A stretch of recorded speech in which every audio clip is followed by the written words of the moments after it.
Hello and welcome to this episode of The Store, the Smart Retail Bulletin.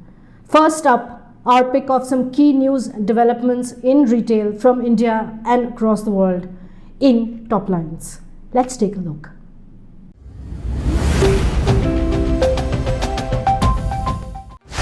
Twitter has launched the Shop module, an e-commerce extension representing its wider approach to improving shopping experience on the social media platform. The Shop module is an extension of professional profiles in which anybody who uses Twitter for work purposes can showcase information on their profile pages. It sits atop a business profile and users will be able to scroll through products displayed via a carousel, click on a product to learn more, and make a purchase without leaving the Twitter app. For now, Shop module is open only to users in the US, users who use Twitter in English, users who use Twitter on iOS devices.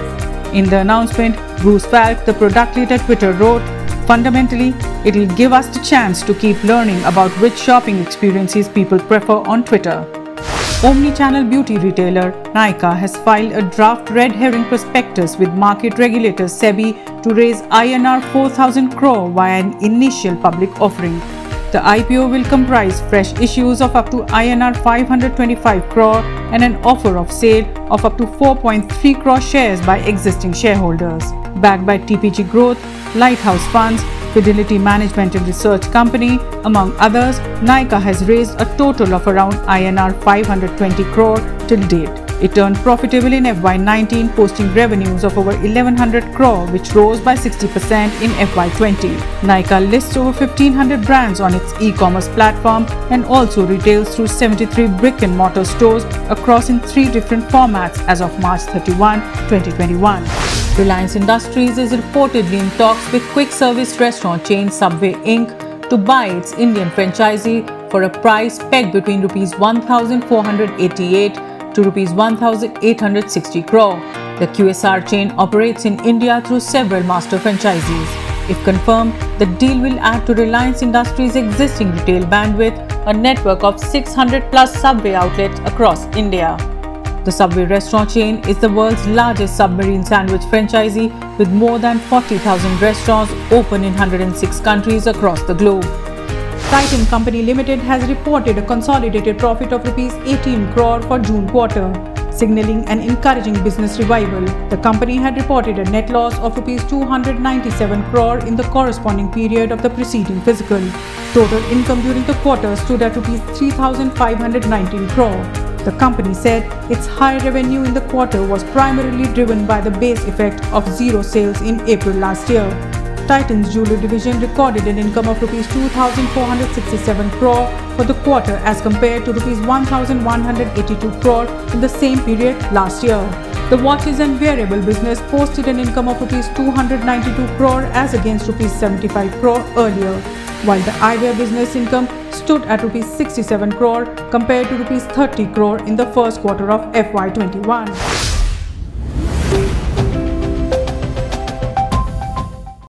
On the C-suite this week, one of India's most revered fashion retail experts.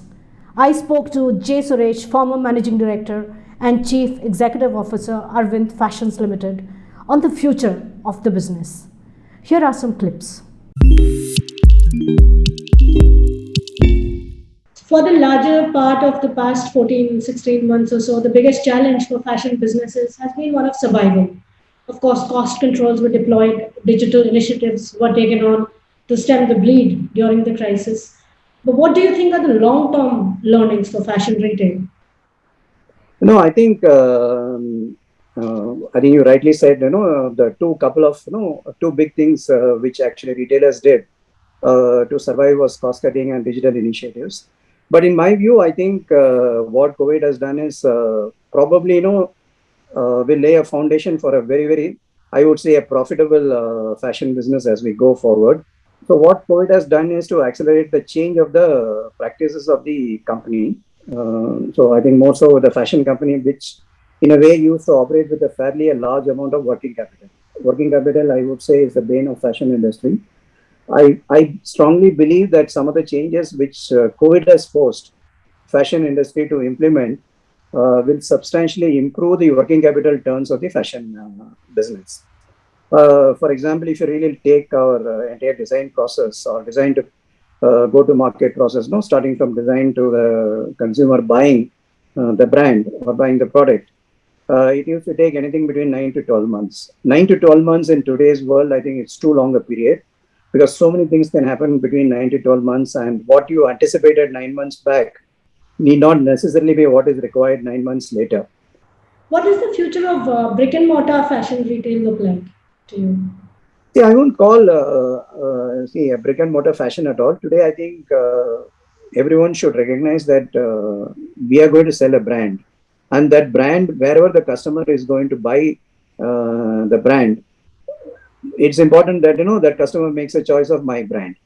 So whatever you need to do to achieve that is what I think we should focus on, rather than sort of jacketing ourselves as a brick and mortar online. How much no people also ask what percentage is physical stores and then what percentage is online.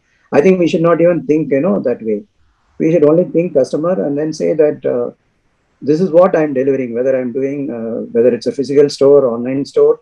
My experience to the customer is the same, and whatever customer I would say wherever they are buying, uh, they want, I mean, they should prefer our brand. That is what I think should be the motive of the company, and not really worry about brick and mortar. There should I think this word of brick and mortar will disappear maybe in another 5 years time.